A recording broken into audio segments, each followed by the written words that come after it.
Okay. Well, my guest says that song is apt to welcome him to this segment this morning. They call him the king of comedy.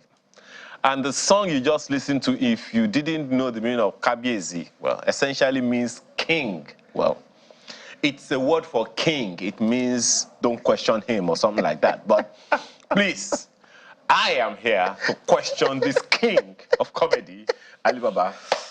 Thanks for being here. Thank you. After the attempted coup. We'll take a break now. No, after the attempts to get here last week, and which was a consequence of failed government. Which one? Past government. Okay. Because if, like when you find children on the streets that are not in school, it's a consequence of failed government. If you find people who don't speak English... You don't think it depends on the time of day? Because after school, when I was growing up, we would play ball. Oh, no, but that's not... You play ball, but you know that you have to still go to school, because at that time, education was more valued than connection. But you know what is sad? Quick one about this Lagos Urban Expressway that you mentioned. I mean, it was horrendous last week. I mean, no doubt about it. Crazy. I always try to get here like 2 hours before time. I just don't like stories. But this particular road, I remember growing up, going to school in Oyo. I used the Lagos Urban Expressway. I was 12, 13, 14. I was going by myself. Would you have the courage now to put your child on public transport? In fact, you don't even have the courage to put your child with a driver now. You have to now put a nanny or some house help with the driver before the driver comes with the car, and the next call you get is, if you don't give us... No, things have changed, but you see, that's why I said the consequence of a failed government. So it is not like it is a one government thing. Yeah. It's over time. Yeah. Now, Ali, quick conversations. I can't come here and be discussing with you and asking questions that you have been asked for how many decades now in the industry? 3 going to 4. 3 going to 4 decades in the industry. I can't be asking you how you started and all those things. Those questions have been asked and answered. If you want to know, please Google it. But you have become, well, king of comedy. Your colleagues call you, and that's quite something. So when your contemporaries, those you started about the same time, and those who started shortly after you, or those probably who even started before you, call you king of comedy and, give you that regard of excellence, how does it feel? So the thing is that it was hard to accept in the first instance. But really? The first person that called me that was Benga Deboye. Wow. Benga Deboye. I didn't see it. He did an interview with Punch. Back then. And so there's a guy called Amadio Bona. He's passed now. He used to write for Vanguard, who called me and said, hey, bro, you see that write-up? I said, what write-up? He said, the Punch write-up on Benga Deboye. So he said that you are the king of comedy. Wow. I said, why? He said, it's not because you are the best or something, but that the things that you have done to bring the comedy into the front burner of entertainment that makes people now regard comedians as... So it's not talking about, oh, you are the funniest, you are the this, you are the... But the fact that what you did set a signpost and a pointer to the fact that this is where we're going with this. And because before me was a Jude Wewe, before me was a Boma Orokosima, before John me Chukwu, was John Chukwu. The rest of them. Yes. Before me was a man that many people do not even think is a comedian, but he was on Balamila. Before me was Patrick Itiore, who was on, Sunny Side of, Of course, how could I forget? Okay, exactly. Himself and those three, the Hausa guy and then the Yoruba man. What's his name now? The one that acted it. The one that did the grandson of Idiot. Now, and those were the kind of people who pushed comedy in their own way. But you see, stand-up was separate from being a television actor, an MC, because a lot of them infused comedy into being an MC. And so when I came on, I was like, I'm doing stand-up comedy alone. It was along the line, maybe like the second or third year of doing it, that people now said, if you can do the comedy, just do the MC as once, you know? And I started to blend the two. So if you look back, really, stand-up comedy was what I started early. So stand-up comedy was like 38 years, but MCing was about like 35. So that is how they started calling me that. And so how striking was that for you? Being that many people may not even know Gbenga Adeboye at this time. Many people don't know Gbenga Adeboye. Many people actually use Gbenga Adeboye's jokes. So you know Gbenga Adeboye told his jokes. Yes. Ituba Bata, yes. A Yoruba guy. Yes. As in Yoruba language. But when they then hear it, because somebody who understands Yoruba understands it and wants to tell the joke to an Igbo guy, will say it in English. Yeah. And then when the person hears it, tells it to another person, people are replaying this joke and retelling them, recounting these jokes, forgetting that the person that did it has passed. And the recognition, what's his name? Mohamed Danjuma too. Yes. Was also in the sport. And so there's another guy that people do not even know. That's the first Agodai. The first Agodai. He was in Bender Radio. Yes. Come on, guy.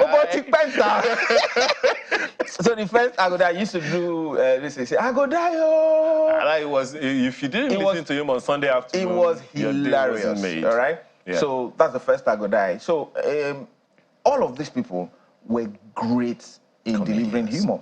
People do not know the role that Wale Adenuga played in Ikebe Super. People do not know the role that Pa Johnson played. People do not know the role that Sunday Ajiboye played in the cartoons. And a lot of humorists like Even that. the Papa Jasco cartoon of those years. Exactly. So humor had always been around. It's just the different expressions of it that spread. And then I decided I was going to do stand-up comedy alone, which was what stood me out. Now, that leads to this issue. As I said, I will only ask you, questions of industry relevance. What you just said about Gbenga Adeboye leads to the issue of copyright. Sure.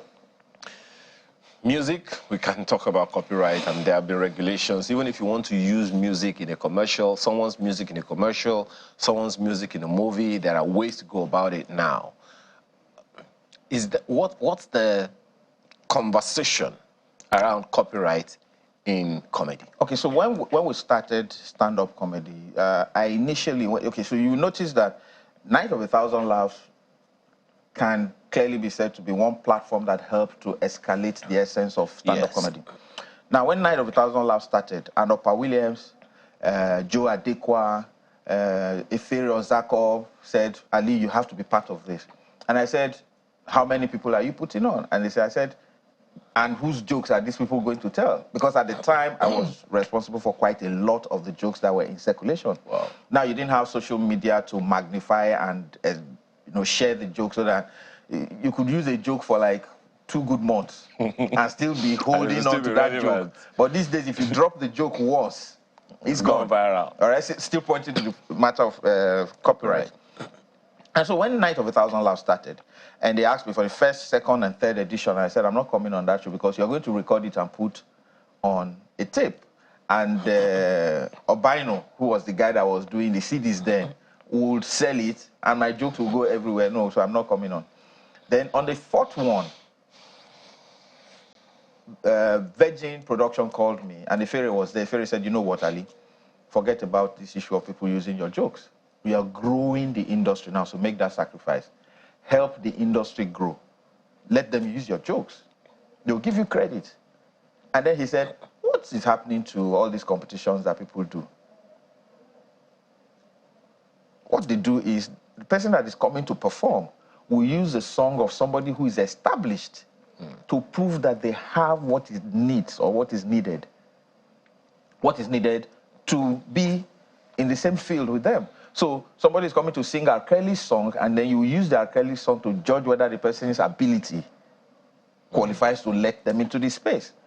So let that be what your problem. Yeah, let that be what you should think about. Don't make it a problem.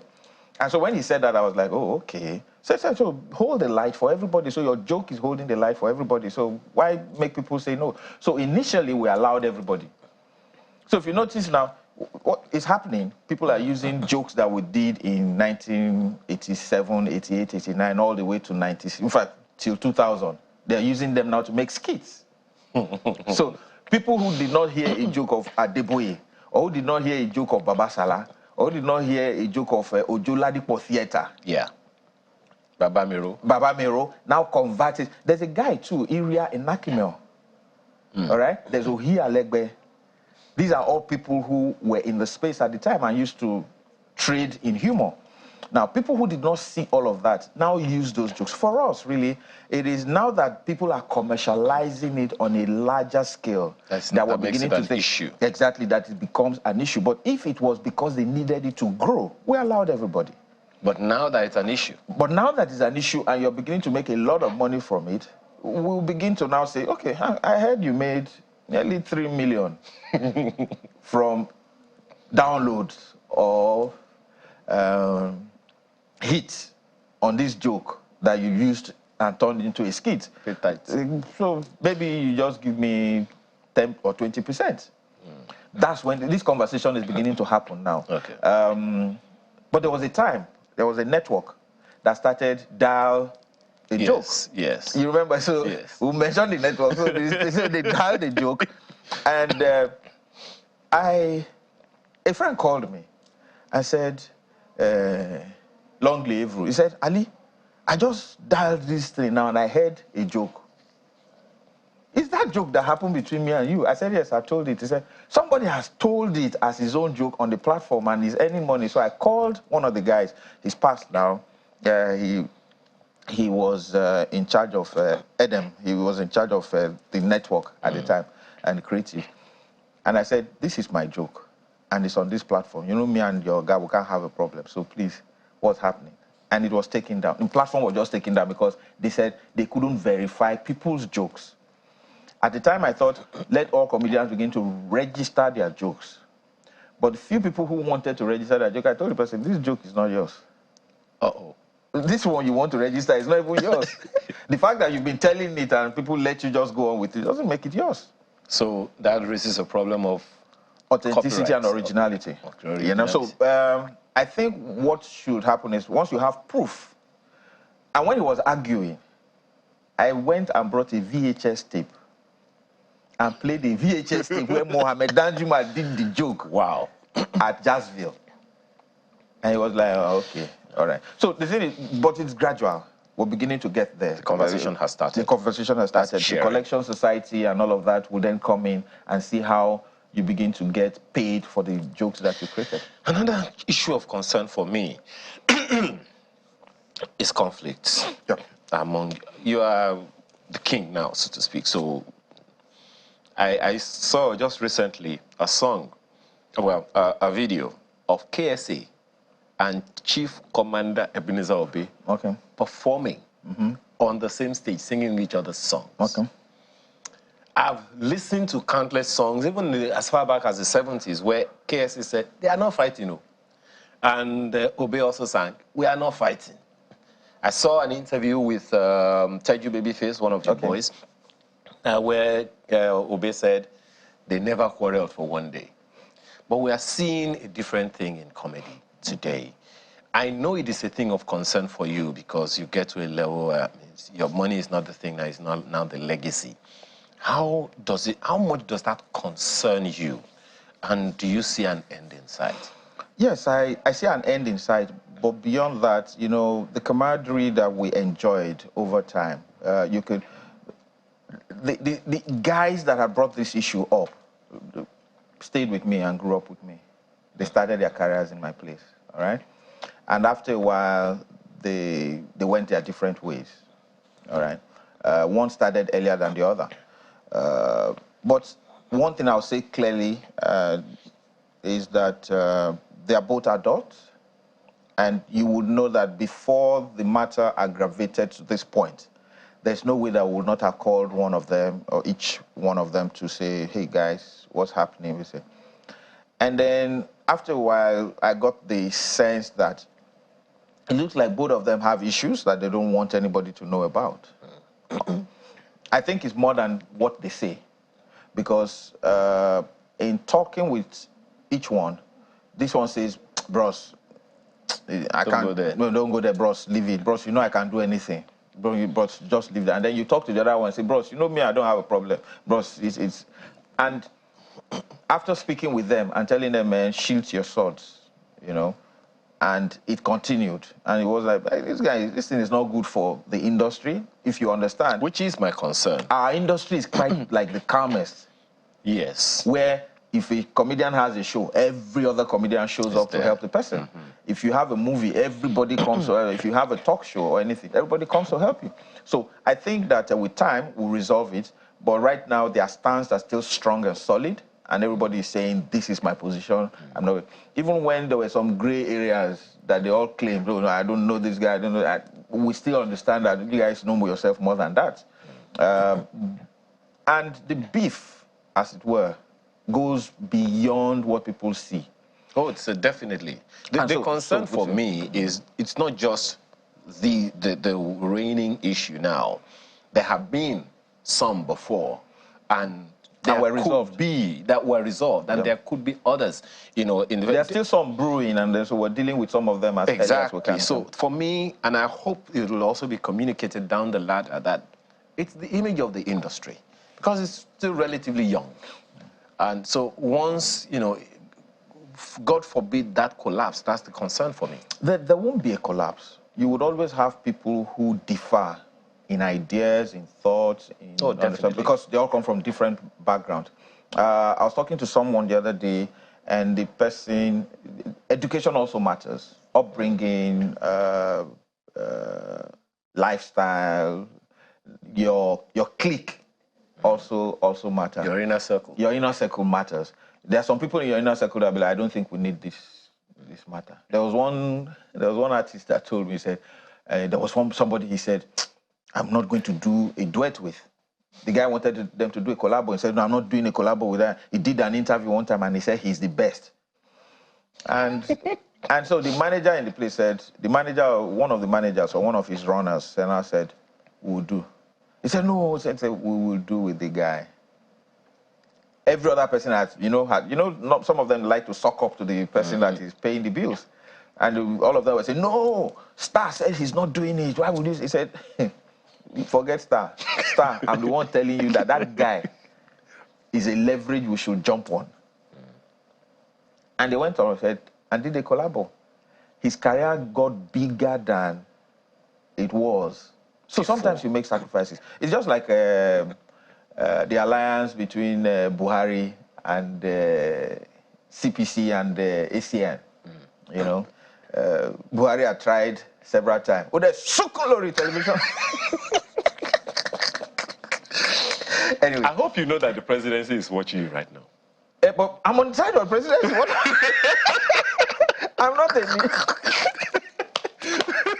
I said I was not going to be controversial. Okay? All right, so... But you see, when he then found out, man, I have to stoop to conquer. So leave the CPC, let's merge. Okay. And they merged, and he succeeded. So that happens a lot. So for me, I believe that a lot of people in my circle, they can go on like this, but after a while, we'll find the middle point. That's cheering for me. Let's begin to, coast home. For me, that's very, very important, because it's an industry that has a whole load of potential heads. Yes. Intelligent people. So the place of ego cannot but be found from time to time. Let's leave that one. Yes, sir. Let's talk about Alibaba. Sure. How far so far, and what's next? Okay, so one thing that I'll say quickly is that Nigeria is a place where people have a lot of cash stashed away, waiting for one idea to run with. If you cough it out or sneeze it, they already will jump on it. Even before you are done thinking, and then you'll be like, I thought, And so I've learned that some ideas that you have, wait, get the fund, and, and then do it. But it is to just say that I've reached a point where I am now consolidating on the different aspects of creative industry that I've played in, from television to radio to print, newsprint to I used to do cartoons when Sawyer in Fame traveled. So I was doing cartoons for Fame magazine. I used to write a column in Sunday Times. I used to write a column in This Day. I've done a lot of things. And in fact, it was when I was made the chairman of the creative industry, and people were saying, "Oh, who is this guy? How can a comedian be that?" People who knew me started saying, "This and this and this and this is what this guy has done, and this is what this guy is." So he's fit for the role. So I'm beginning to consolidate on all my talents and properly curate them to the point where I can leave a legacy in each of them. For instance, there's no reason for people not to know who an architect of a building is, because an architect is a part of the creative industry. So when he designs a house, it's a creative work. Okay. You know, you hear a song and you say, "Oh, that's Wizkid's song." But when you drive past a building, you just think that's a beautiful building. That's it. That's it. The owner of that idea needs to be celebrated. So if you hear a jingle and you say, "Oh, that jingle is beautiful," you need to know who is behind it. A good number of people still remember the 1993 MKO. He's our man. But nobody knows who did it. Nobody knows exactly. So a lot of things like that. You also remember the time of when Ted Mukoro did Black Thing Good. Yes. You know, back then newspapers made us know who did the voiceover. So there are quite a lot of things that I'm doing in the background, and very soon we'll begin to exhibit a lot of them and let people know. Okay. But like I said, it's good to keep it under wrap. But we're doing great things. Okay. And let me put my director at risk a little bit. What's your most memorable joke? My most memorable joke would be the one with Obasanjo. That he himself tells us. In fact, he said I should expunge it from my book. Really? He said I should expunge it from my book. And he wrote the foreword for the book. Okay. And so it was the fact that people were saying that he was very stingy. Okay. And I did not know that much. And he didn't know that I was making as much money as I was making. Until the day he stumbled on Audogbe, okay. The guy that was in charge of media at the time, the choppy guy, okay, for him, and doing Okupe, okay. And they were all planning an event, and then he saw this, so he stumbled on it and was looking at it, and he said, Alibaba, 1 million. Why? And they told him, he said, "Oh no, that is what he charges." He said, "For real, sir? Since 1999? That's what he's been charging and coming to this place and charging." So when we went to the event in the hall, in the International Conference Center, as he walked in and I was recognizing him and all they changed from OAU to AU. And so they had a conference. As I was walking in, I was recognizing him, which was what I was working with Ike Nandagoba, okay, one of our senior colleagues. And I said, "Ladies and gentlemen, please welcome the President of the Federal Republic of Nigeria, Chief Olusegun Obasanjo, and other visiting heads of state." Baba just looked up at me and said, "Ole." And that was not that. So why I said it's memorable is that the other heads of state thought it was an African greeting, Nigerian greeting. So Ole. But you see, it's my classic. And Baba repeats it every time. So that has to be like. Well, Alibaba, my director is already shouting in my ears. This is the first time we've gone as far as 3 minutes before the hour. But thank you so much for your time this morning. Thank you. So many other industry issues to discuss with you. But sometime else. Some other time. Thank you so much. December 23 this year. DSS. You're gonna be here. All right. No, and January 1st concert is also on the 1st. Definitely. So, in fact, you don't like doing that, but you will do it this year. All right, that's our show today. Thank you so much, Ali Baba, for being here. Have a wonderful, wonderful rest of your weekend. For now, have a wonderful rest of your weekend. I'm Ayo Makinde. Bye for now.